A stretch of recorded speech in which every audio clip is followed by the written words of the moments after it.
আমরা এমন অশ্লীল কাজ করে বেড়াই। কবে সতর্ক হব? আল্লাহ তাআলা আমাদেরকে কান দান করেছেন যেন আমরা শ্রবণ করতে পারি, যেন আমরা এই কান দিয়ে আমরা ভালো কিছু শুনতে পারি, কিন্তু আমরা এই কান দিয়ে আমরা অশ্লীল কিছু শুনি, খারাপ কথা শুনি, মানুষের গীবত শুনি।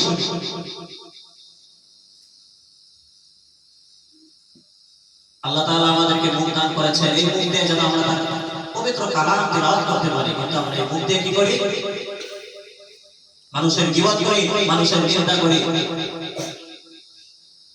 যে অন্তর আল্লাহ তাআলার জন্য নিবেদিত করে দেওয়ার কথা ছিল আমাদের, যে অন্তরের মধ্যে একমাত্র আল্লাহ তাআলার স্থান দেওয়া দরকার ছিল, সেই অন্তরের মধ্যে আমরা হিংসাতে ভরে ফেলেছি। সেই অন্তরকে আমরা হিংসা দিয়ে জ্বালিয়ে দিয়েছি। অথচ এই অন্তরের মধ্যে একমাত্র আল্লাহ তাআলার প্রেম ভালোবাসা থাকার কথা ছিল, কিন্তু আমরা কি করতেছি? এই অন্তরের মধ্যে আমাদের দুনিয়ার মহাব্বত, এই অন্তরের মধ্যে আমাদের নারীর মহাব্বত, এই অন্তরের মধ্যে আমাদের টাকা পয়সার মহাব্বত, গাড়ি বাড়ি মহাব্বত। তো যেই কথা বলতেছিলাম ভাইরা আমার, যে আল্লাহ তাআলা যখন আমাদেরকে সৃষ্টি করে বললেন যে আমি কি তোমাদের রব নই, আলাস্তু বিরাব্বিকুম, আমি কি তোমাদের রব নই? আমরা বলেছিলাম ক্বালু বালা, হ্যাঁ অবশ্যই আপনি আমাদের রব। কিন্তু আল্লাহ তাআলা জানতেন এখানে যারা স্বীকার করতেছে যে আপনি আমাদের রব, এদের মধ্যে কিছু নাফরমান, কিছু বেঈমান ব্যক্তি আছে। জানতেন আল্লাহ, জানার পরেও আল্লাহ তাআলা তখন ফয়সালা দেননি যে কারা বেঈমান কারা নাফরমান। আল্লাহ তাআলা বলেন, জানতেন কিন্তু বলেন, কারণ আল্লাহ তাআলার ইচ্ছা ছিল পরীক্ষা করা। কি ছিল? পরীক্ষা করা। আল্লাহ তাআলা চাইলে তখনই জান্নাত জাহান্নাম নির্ধারণ করে দিতে পারতেন। বলতে পারতেন অমুক ব্যক্তি যাবে জান্নাতে, অমুক ব্যক্তি জাহান্নামে যাবে, কারণ অমুক ব্যক্তি দুনিয়ায় গিয়ে ভালো কাজ করবে আর অমুক ব্যক্তি দুনিয়ায় গিয়ে আমার সাথে বেঈমানি করবে। আল্লাহ তাআলা জানতেন। যদি আল্লাহ তাআলা তখন ফয়সালা করে দিতেন, তাহলে আমরা বলতাম আল্লাহ তাআলার বিচারে কোনো ইনসাফ নাই। কি বলতাম? আল্লাহ তাআলার বিচারে কোনো ইনসাফ নাই। হে আল্লাহ, আপনি যে আমাকে জাহান্নামে পতিত করলেন, হে আল্লাহ আপনি কি আমাকে জান্নাতে নেওয়ার নির্দেশ দিলেন, কিভাবে দিলেন? আপনি কি জানতেন? আপনি কি জানেন যে আমি দুনিয়ায় গিয়ে আপনার কাজ, আপনার ইবাদত আমি করব কিনা? যারা জাহান্নামে যাবে তারা বলতো, হে আল্লাহ আপনি কি জানেন যে আমি দুনিয়ায় গিয়ে আপনার নাফরমানি করতাম? আপনি কিভাবে বুঝলেন? আপনার বিচার কোনো ইনসাফ নাই। আপনি একবার আমাকে দুনিয়ায় পাঠিয়ে দেখবেন যে আমি সত্যি সত্যি আপনার নাফরমানি করি নাকি আপনার কথা মেনে চলে। এই প্রশ্ন করার সুযোগ আল্লাহ তাআলা রাখেন নাই। কোন কেউ যেন এই প্রশ্ন না করতে পারে, সেই জন্য আল্লাহ তাআলা আমাদেরকে দুনিয়ায় পাঠিয়ে দিলেন যে যাও হে মুমিনরা, তোমরা যাও, তোমরা যে স্বীকার করেছো তোমরা যাও, দুনিয়ায় যাও। দুনিয়ায় গিয়ে এই কথাটি একবার লিখে আসো যে হ্যাঁ আপনি আমাদের রব, আপনি আমাদের সৃষ্টিকর্তা, এই কথা যখন স্বীকার করলাম, দুনিয়ায় গিয়ে এই কথাটি একবার লিখে আসে যাও, দুনিয়ার বুকে গিয়ে এই কথাটি লিখে আসে।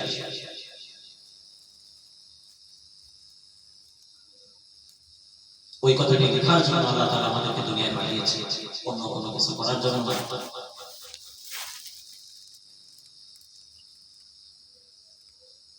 আমাদেরকে দুনিয়ায় পাঠিয়েছে ওই পরীক্ষাটা দেওয়ার জন্য।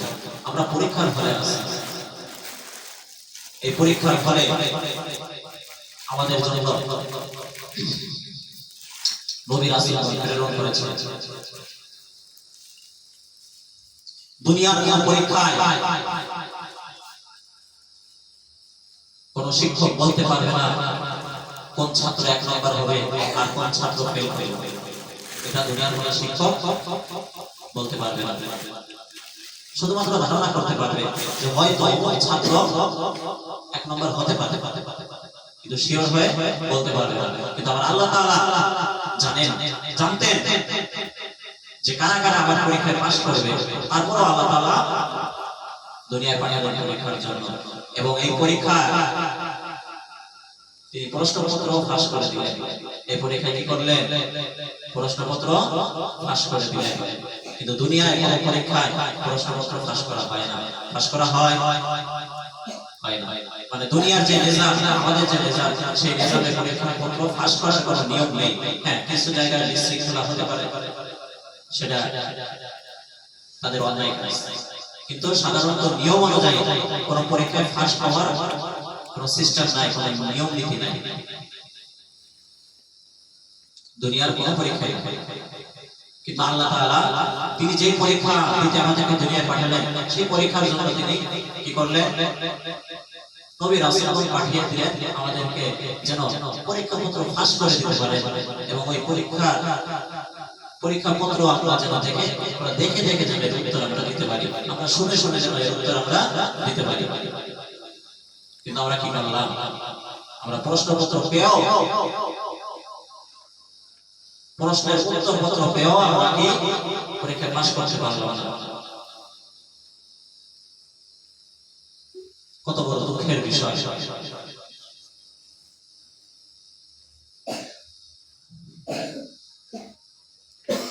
আমরা দুনিয়ায় ভোগ বিলাসে ব্যস্ত আছি, আমরা এত বিজি, এত ব্যস্ত যে কখন আল্লাহ তাআলাকে স্মরণ করব আমরা, আমাদের সেই কথাই মনে থাকে না। আমাদের সব কিছু মনে থাকে, সব কিছু চলে, খাওয়া দাওয়া, ঘুম, আরাম আয়েশ সব কিছু চলে, কিন্তু আমাদের যে নামাজ পড়তে হবে, আমাদের যে রোজা রাখতে হবে, আমাদের যে আল্লাহ তাআলার কথা অনুযায়ী চলতে হবে, সেটা আমাদের মনে থাকে না।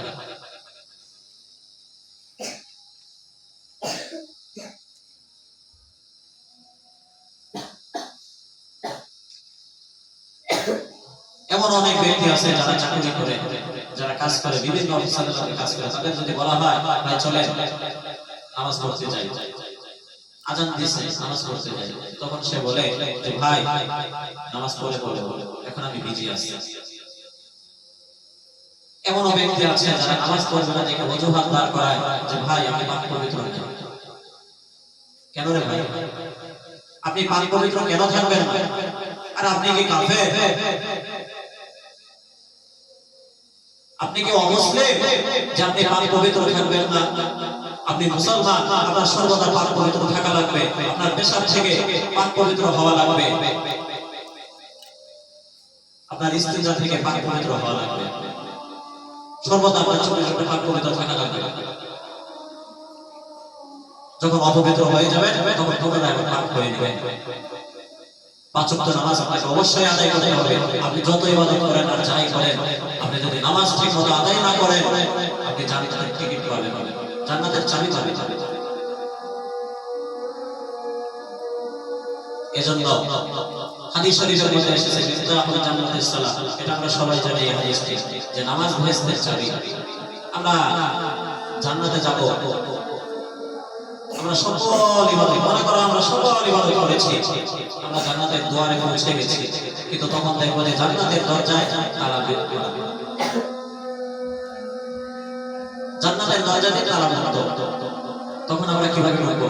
যদি চাবি না থাকে আমরা কিভাবে ঢুকবো? কোন যুক্তিতে তখন কাজে আসবে না। তুমি দুনিয়ার বাদশা ছিলা, তুমি দুনিয়ার ক্ষমতাবান ব্যক্তি ছিলা, তখন কিছু কাজে আসবে না, তখন শুধুমাত্র তোমার আমল কাজে আসবে, আর কিছু কাজে আসবে না। তুমি দুনিয়া থেকে কি আমল নিয়ে গেছো পরকালে, আখিরাতে কি আমল নিয়ে গেছো, সেই আমলগুলো শুধু কাজে আসবে। দুনিয়ার কোন ক্ষমতা, দুনিয়ার গাড়ি বাড়ি, দুনিয়ার কোন টাকা পয়সা কাজে আসবে না। একমাত্র তোমার ইবাদত তোমার সঙ্গে যাবে, তোমার ভাইও থাকবে না, তোমার বাবাও থাকবে না, তোমার মাও থাকবে না, কেউ তোমাকে চিনবে না, সবাই নিজের জন্য নিজে অস্থির হয়ে যাবে। কিভাবে? সে জান্নাতে যাবে, পাগলের মতো দৌড়াইতে থাকবে, ইয়া নাফসি করে পাগলের মতো দৌড়াইতে থাকবে, উলঙ্গ হয়ে দৌড়াইতে থাকবে, তখন শরীরে পোশাকও থাকবে না। কি এমন এক ভয়াবহ অবস্থা হবে চিন্তা করা যায়। সামান্য দুনিয়ায় যদি ভূমিকম্প হয় আমরা দৌড় দেই, জীবন বাঁচানোর জন্য আমরা দৌড় দেই, সন্তানকে রেখে দৌড় দেই, বাবাকে রেখে, অসুস্থ বাবাকে রেখে দৌড় দেই, অসুস্থ মাকে রেখে দৌড় দেই, নিজের জীবনকে বাঁচার চেষ্টা করি। সামান্য ভূমিকম্প কিন্তু যখন সূর্য থাকবে মাথার উপরে তখন আমাদের অবস্থা হবে কি? তখন কিভাবে আমরা কোথায় যাব? আমরা শুধু দৌড়াইতে থাকবো আর ইয়া নাফসি থাকবো। কি করবো? সাবধান, সতর্ক হওয়ার সময় এখনই।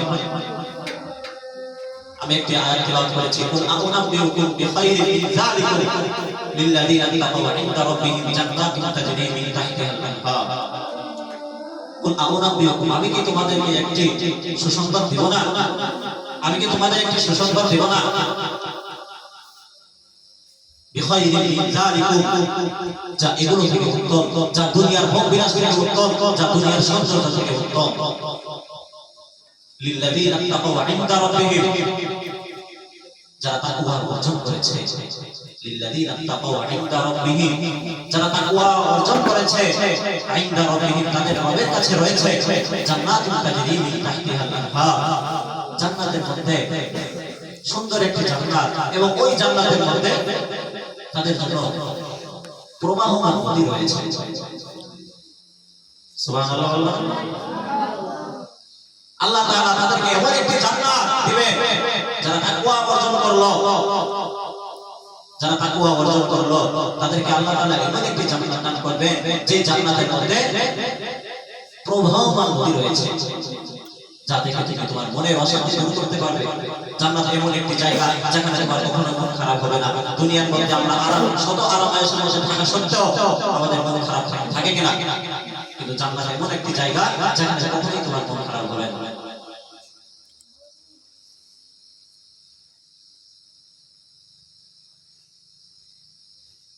এজন্য ভাইরা, তাকওয়া অর্জন করতে হবে। আমরা যা ইবাদত করি কোনো কিছুই কাজে আসবে না যদি আমাদের মধ্যে তাকওয়া না থাকে। তাকওয়া থাকতে হবে বাবা, তাকওয়া থাকতে হবে। তাকওয়া ছাড়া কোনো গতি নাই।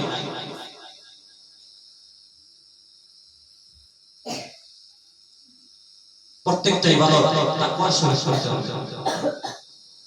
একমাত্র আল্লাহ তাআলার উপর ভরসা, একমাত্র আল্লাহ তাআলাকে রাজি খুশি করার জন্য প্রত্যেকটা ইবাদত করতে হবে। লোক দেখানো ইবাদত করলে কোনো কাজে আসবে না। কিন্তু আমাদের সমাজে আমরা এতটাই নিকৃষ্ট হয়ে গেছি, ওরা লোক দেখানোর জন্য আমরা দান করি না। মানুষের কাছে ভালো সাজার জন্য আমরা টুপি মাথায় দিই। দেখা যায় অনেক দেখা যায় নির্বাচনের সময় আসে, তখন টুপি মাথায় দিয়ে পাঞ্জাবি পরে মনে হয় যে সে বুজুর্গ হয়ে গেছে। নির্বাচনের সময় আসলে সিজনি টুপি মাথায় দেয়। সিজনি টুপি বুঝেন? সিজন কাকে বলে? সিজন কাকে বলে? যে কোনো একটা সময়, নির্ধারিত একটা সময়, নির্ধারিত একটা ঋতুকে সিজন বলা হয়। কি বলা হয়? শুধু সে শুধু নির্বাচন আসলে টুপি মাথায় দেয়, অন্য কোনো সময় তার টুপি মাথায় থাকে না। সে নির্বাচন আসলে মাথায় দাঁড়িয়ে রাখে, অন্য কোনো সময় তার মাথায় দাঁড়িয়ে দেখা যায়। এই হলো আমাদের সমাজের দুরবস্থা। এভাবেই আমরা লোক সমাজে আমরা ভালোবাসা দিই, লোক সমাজে আমরা নিজেদেরকে মৌলিক পরিচয় দেই, কিন্তু প্রকৃত সত্য কি? প্রকৃত সত্য একমাত্র আল্লাহ তাআলাই জানে যে আমাদের অন্তরের মধ্যে কি আছে। আমাদের অন্তরের মধ্যে কি তাকওয়া আছে, নাকি আমরা লোক দেখানোর জন্য আমরা দান করছি, লোক দেখানোর জন্য আমরা ভালো সাজছি? এই ইবাদত আল্লাহ তাআলার কাছে কিচ্ছু কবুল হবে না, কিচ্ছু হবে না। এজন্য ভাইরা, আমরা তাকওয়ার সাথে ইবাদত করতে হবে।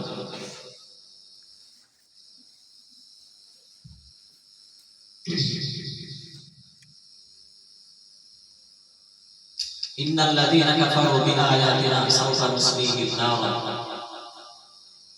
আল্লাহ তাআলা পবিত্র কালামুল্লাহ শরীফের মধ্যে বলেন, ইন্নাল্লাযীনা কাফারু, নিশ্চয় কাফেরগণ, নিশ্চয় আমার নির্দেশনাবলী অস্বীকার করবে।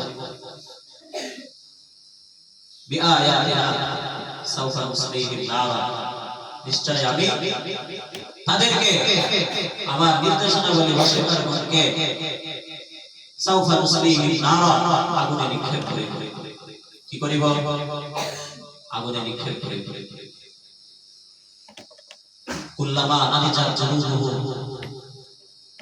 যখনই তাদের চামড়া পুড়ে যাবে বাদদালনাহু জুলুদান গায়রাহা লিয়াযুকুল আযাব আমি পুনরায় নতুন চামড়া দান করিব পুনরায় কি করিব আমি নতুন চামড়া দান করিব লিয়াযুকুল আযাব যাতে তারা বারবার শাস্তি অনুভব করতে পারে যাতে তারা বারবার শাস্তি অনুভব করতে পারে কিসের জন্য যাতে আমাকে স্মরণ করতে পারে যাতে আমাকে ভুলে না যায়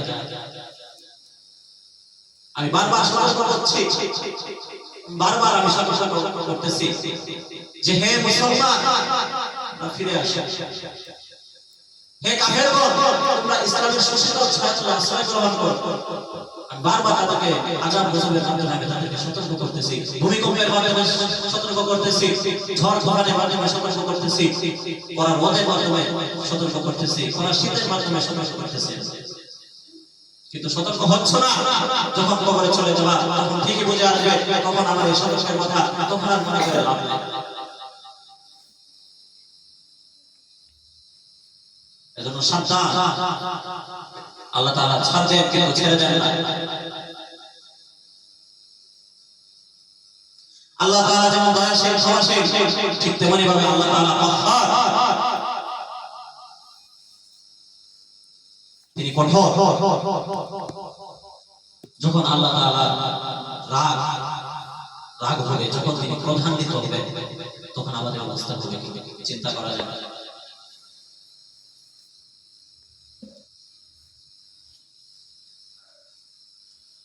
ভাইরা আমার এজন্য বলি এখনই সময় আল্লাহ তাআলার ইবাদত করা যৌবন বয়সের ইবাদত আল্লাহ তাআলা কবুল করেন যৌবন বয়সের ইবাদতকে আল্লাহ তাআলা ভালোবাসেন বড় ভালোবাসেন আরে যখন আমরা বৃদ্ধ হয়ে যাব তখন তো আমরা বৃদ্ধই তখন তো আল্লাহ তাআলা ভয়ে মানুষ ইবাদত করে আমি তখন দুদিন পরে কবরে চলে যাব এখন একটু ইবাদত করি ওই ইবাদতের চাইতে আল্লাহ তাআলার কাছে বেশি পছন্দ যুবক বয়সের ইবাদত যুবতী বয়সের ইবাদত আল্লাহ তাআলার কাছে বেশি পছন্দনীয় যারা বালেগ হয়েছে তাদের তো আল্লাহ তাআলার কোনো আদেশ অমান্য করার কোনো সুযোগই নাই কোনো অপশন নাই কিন্তু যারা নাবালেগ আছে তারা কি আল্লাহ তাআলার আদেশ অমান্য করবে যে আমাদের তো গুনাহ হবে আমরা তাহলে আল্লাহ তাআলার আদেশ অমান্য করি কোনো সমস্যা নেই হ্যাঁ গুনাহ লেখা হবে না ঠিক আছে কিন্তু তোমাদের শেখার সময় তোমরা এখনই শিখবা যে কিভাবে সালাত সহিভাবে আদায় করা যায় কিভাবে রোজা সহিভাবে আদায় করা যায় কিভাবে যাকাত দিতে হয় কিভাবে সৎ পথে চলতে হয় কিভাবে খারাপ কাজ থেকে দূরে থাকা যায় এটা তোমরা এখনই শিখবা এখনই তোমরা প্র্যাকটিস করবা আর যখন তোমরা বালিগ হয়ে যাবা এই প্র্যাকটিসকে তখন তোমরা কাজে লাগাইবা তখন তোমরা আমল করবা কি লাভ এই দুনিয়ার ভোগ বিলাসের মধ্যে কি লাভ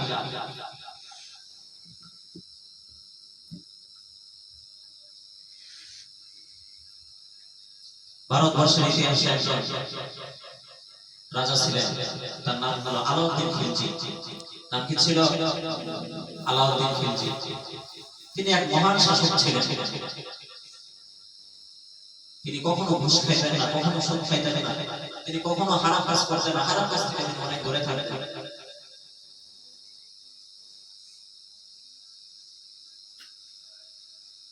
সাধারণত রাজাদের দরবারে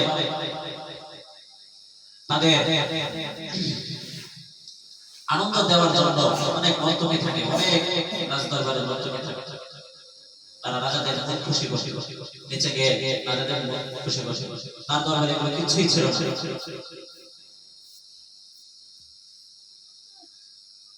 তিনি একজন ন্যায় নিষ্ঠবান শাসক ছিলেন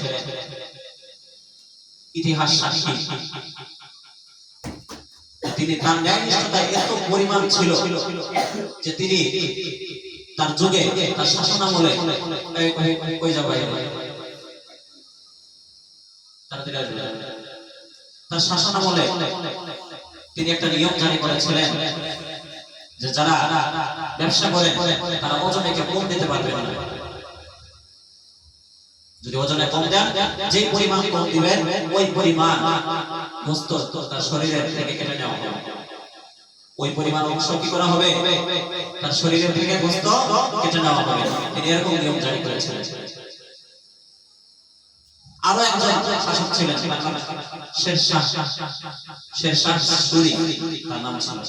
তিনিও সেই একই নিয়ম জারি করেছিলেন যে যেই পরিমাণ কম দিবেন ওজনে সেই পরিমাণ গোশত তার শরীর থেকে কি করা হবে? কেটে নেওয়া হবে। এমন শাসক ছিলেন যার কারণে কেউ সাহস পেত না ওজনে কম দেওয়ার জন্য, কেউ সাহস পেত না উল্টাপাল্টা করার জন্য। তো রাজ্য যদি পরিচালনা করতে হয় সেভাবে রাজ্য পরিচালনা করো। রাজ্য যদি পরিচালনা করতে হয় সুলতান সালাউদ্দিনের মতো রাজ্য পরিচালনা করো। রাজ্য যদি পরিচালনা করতে হয় উমর রাদিয়াল্লাহু তাআলার মতো রাজ্য পরিচালনা করো। রাজ্য যদি পরিচালনা করতে হয় আবু বকরের মতো রাজ্য পরিচালনা করো। যারা নিজেরা না খেয়ে নিজেদের পেটে পাথর বেঁধে উম্মতের জন্য দৌড়াদৌড়ি করেছেন, যারা রাতে না ঘুমিয়ে জনগণের ধার প্রান্তে দৌড়াদৌড়ি করেছেন যে কে কোন সমস্যায় আছে, কে অনাহারে আছে, কে ক্ষুধার্ত, কে দরিদ্র, এগুলা রাতে না ঘুমিয়ে তাদের খোঁজ খবর নিতেন, তাদের এই অভাব অনটন দূর করে দিতেন।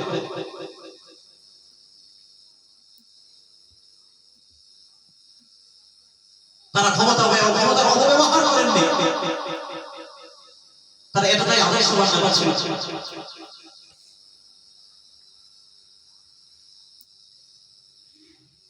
তারা আমিরুল মুমিনিন হয়েও ক্ষুধার যন্ত্রণায় 2-3 দিন পর্যন্ত না খেয়ে থাকতেন। আর আমাদের অবস্থা কি? কোথায় আমাদের নৈতিকতা, কোথায় আমাদের আদর্শ? সব কিছু আমরা হারিয়ে ফেলেছি একমাত্র এই দুনিয়ার লোভের বলে। চো আহেঙ্গে রফতান কোনাদ জানে পা, চো আহেঙ্গে রফতান কোনাদ জানে পা, চো আহেঙ্গে রফতান কোনাদ জানে পা, চে বরতন কুরতন চে বরতন রোয়ে খা, চে বরতন কুরতন রোয়ে খা। जो आएंगे रफ्तान कोनाद जाने पा, যখন আমাদের পবিত্র আত্মা এই দেহ থেকে বের হয়েই যাবে, যখন আমাদের ইন্তেকাল হয়েই যাবে, যে বরদান যে বর রোয়ে খা, তাহলে আমাদের মৃত্যু